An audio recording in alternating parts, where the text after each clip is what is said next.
Um, so, ito po yung midterm. VLAN, inter-VLAN configuration, uh, spanning spanning tree protocol.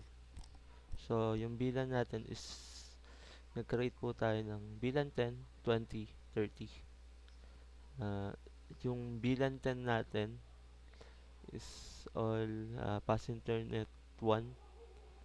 Yan, etong ano, uh, ito, pass internet 1 lahat ng VLAN 10 natin. VLAN 20, pass internet 2, pass internet 3 is 30. Tapos yung 4, para dito 4 and 5 for trunking para mag-connect yung tatlong switch. So yung topology is simple lang. Tatlong switch tapos 9 na PC. So connect lang natin. Gumawa tayong tatlong bilan. 10, 20, 30. Then switch port, mode, access, and shortcut lang. And then bilan 10, 20, 30. Then trunking 2, bilan 30. Tapos nag-try na nag-try ay gumana naman siya sa ping in bilan in bilan bilan configuration.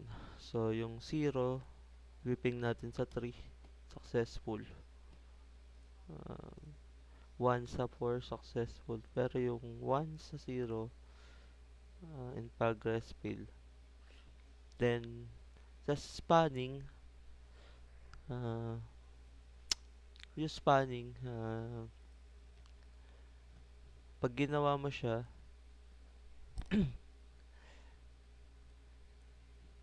hindi siya so sa spanning, uh, pag nagping ka dito sa 0, tapos pag nagping ka dito sa 0, then nagping ka sa 3, uh, magsa-successful agad siya dapat. Dati dito siya mag-uulit ng ano ba to? Hindi na siya mag-loop. Ayan yung ano ng spanning tree. So, kaya natin na-ping. Yan, in progress. Then, yung simulation. Yan.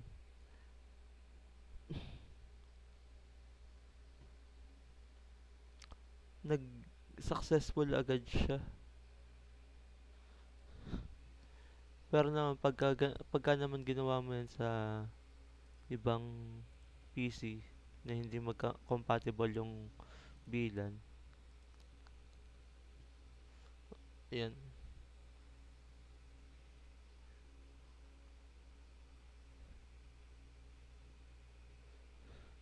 hindi niya mahanap. In progress pa rin. Yung sa baba is example lang to. Nag-try lang ako. Hindi siya kasama.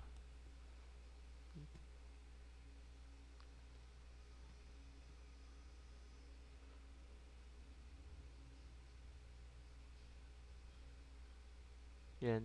Kaya try niya pa rin hanapin.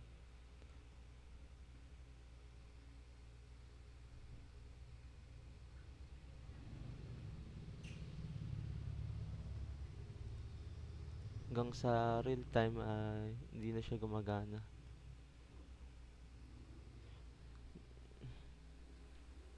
Yan lang po sa spanning tree and bilan interbilan.